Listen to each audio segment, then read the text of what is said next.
Hey, friendo, Steve here. Welcome back to another Ask Wrestle Juice. You guys left a ton of questions, and I'm late on this by a couple days because I had a lot going on. It was Lacey's birthday weekend, plus I had a Triple Mania live stream, and I was trying to get done the Action Coast Wrestling vlog, the Friendo Road episode 4, which is right now Friendo Club TV. You can check out my journey to owning a wrestling promotion. It's a lot of fun.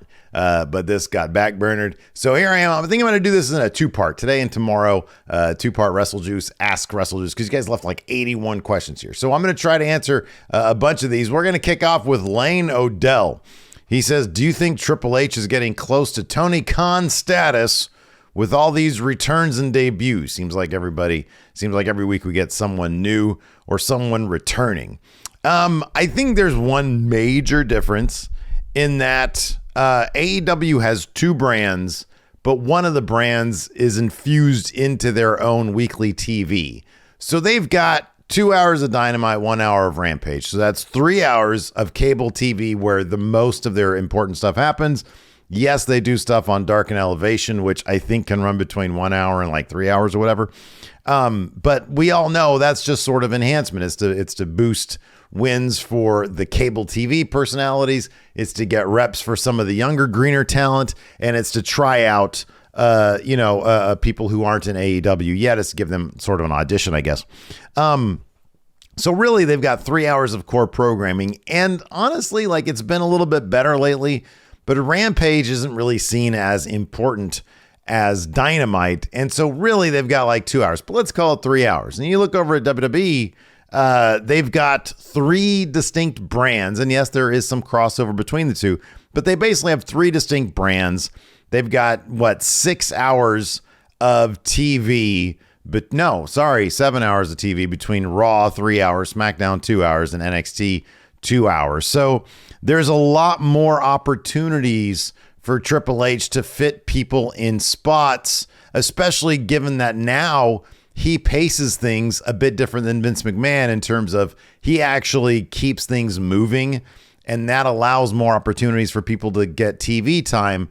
Yes, there have been some people who have sort of fallen by the wayside. Nikki ASH, Dewdrop, the entire 24/7 division, basically.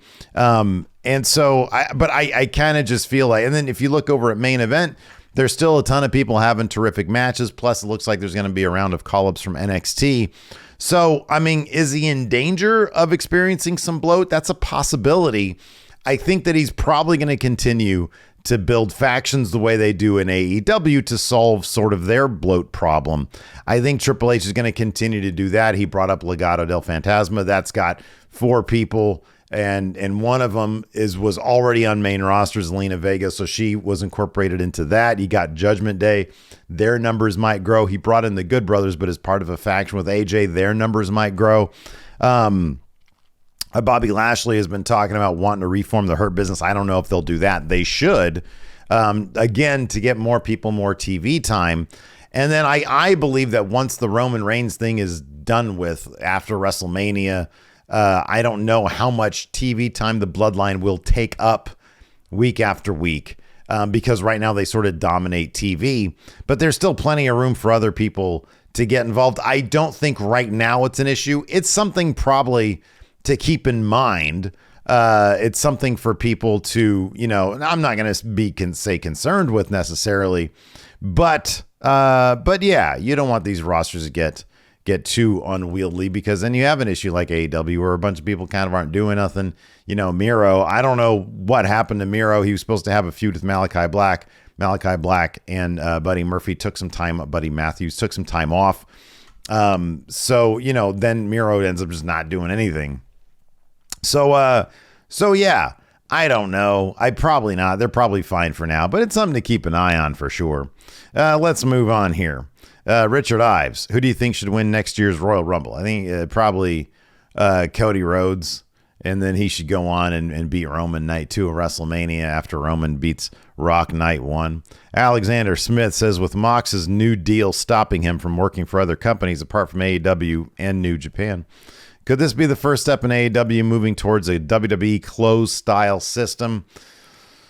I think for their main talent, I think possibly. I think that there's definitely, I think Tony Khan is kind of learning as he goes. To quote CM Punk, we're all learning here, Tony.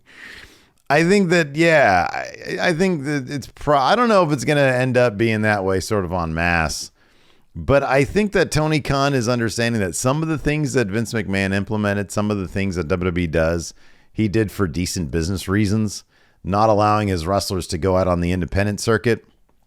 Instead, just paying them more money and taking them out on the house show circuit is one of those things. And I kind of wonder, when you allow your wrestlers to go out on the independent circuit, there are some unknowns. I don't have to be a wrestler to know there are some unknowns. You never know what's going to happen when they go out on the road. What if you have a big angle plan for them? They go to PWG or something, and they get injured. They could have been injured on your watch, but that's on your watch. You're letting them go out and do other things. If they get injured, then you got to scrap a bunch of angles. So, I don't know. There's pros and cons to everything. So I don't know. It would not shock me to see it eventually land there. It wouldn't shock me at all. It wouldn't. Let's see here. Amji Dosar says, asking you if you had a chance to put a general manager on Raw and SmackDown, who would you pick? Man, all my picks are over in AEW. It would have been Paige and William Regal.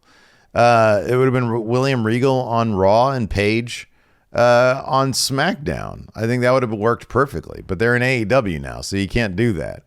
So I don't know. Is there anybody who's in NXT? There's nobody there. I don't like Sid Scala. I don't know. Who's even out there? Who's even left? I don't know. Kurt Angle, maybe. I wasn't really a fan of the first time they did Kurt Angle as a general manager, though, so probably wouldn't do that.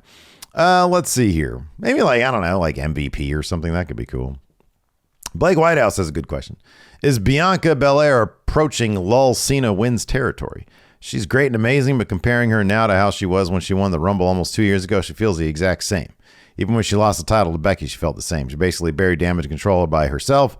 The only time she struggled with the group was when she had Asuka and Alexa helping her, thus making those two feel weak in comparison. I don't think this is an unreasonable take on Bianca Belair right now. That was my one issue with her match against Bayley at Extreme Rules, is that Bianca came off a little too powerful. And the only problem with that is I love Bianca. I think she's absolutely great, and I think she's a wonderful WWE success story in terms of building somebody from the ground up. I think she's got crossover appeal. She's got a look that's just, you can't take your eyes off her. I think she's terrific, and I think she's really grown as a wrestler. Character-wise, they do need to mix it up with her a little bit. I thought that the stuff with Becky, I thought was actually really, really good under Vince McMahon. I thought it was really good. I am interested to see how they try to raise the stakes with Bianca Belair, how they give her some adversity when clearly she is, sort of powered up to the level of basically Charlotte at this point. And it'll be interesting to see if they do Bianca Belair versus Charlotte at a WrestleMania at some point in the future. Charlotte's one person she has not beat at WrestleMania, and I think they're establishing that as a streak for Bianca Belair. And I think Charlotte will be the one person who will actually sort of give her, a run for her money in the eyes of the viewers, because Charlotte's been so overbooked, or she's been so powerfully booked, I should say. Let's see here. What is this one? Jesse Hood says, do you think Ring of Honor will get a network deal?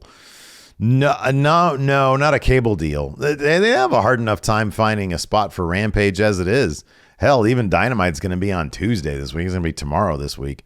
So yeah, Ring of Honor, they're having a hard time finding a place for that. I would think that HBO Max would maybe be ideal if if Warner Brothers Discovery wants to try to boost up that streaming service, but then that's probably going to be going through some changes as well if they're going to rebrand it from HBO, because it's Warner Brothers Discovery now.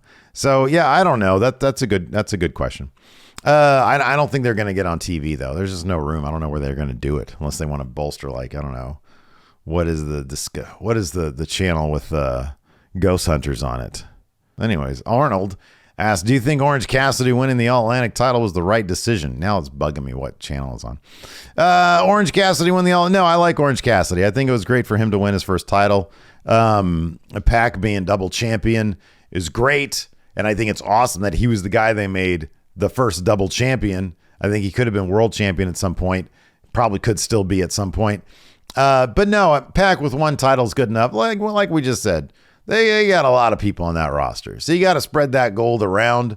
Having that in the best friends boosts their, appeal. And now Orange Cassidy has that title. He was one of he's been around for a long time. He's one of the most over guys on the roster. You can put him in pretty much, well, I'm not going to say anywhere because he does a very specific thing.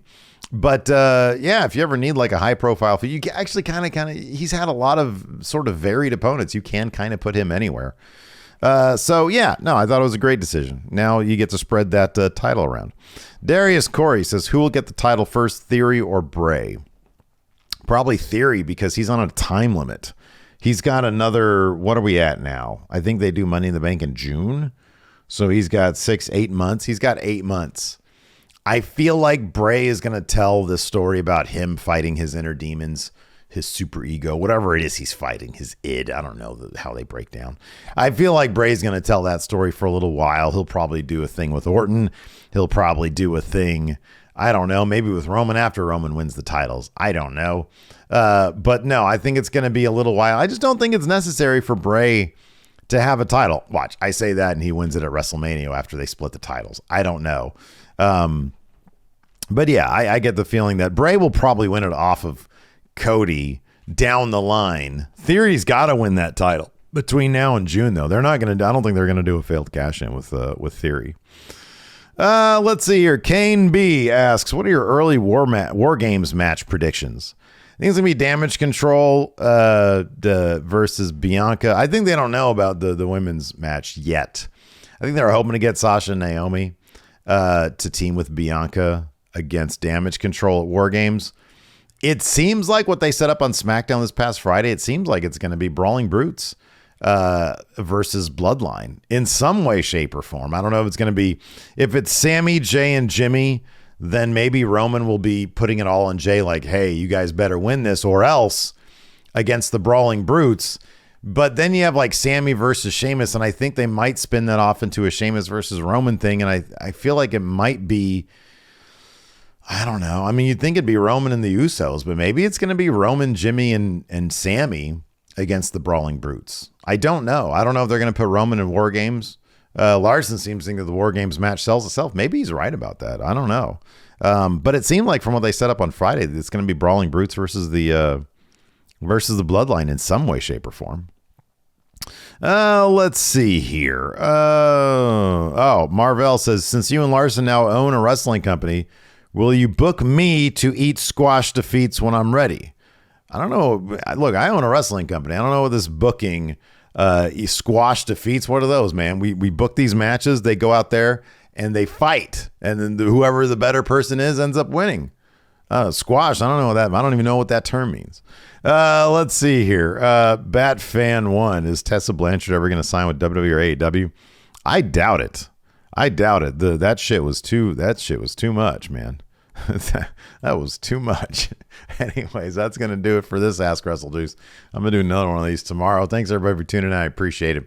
Till then, we'll see you at this video over here.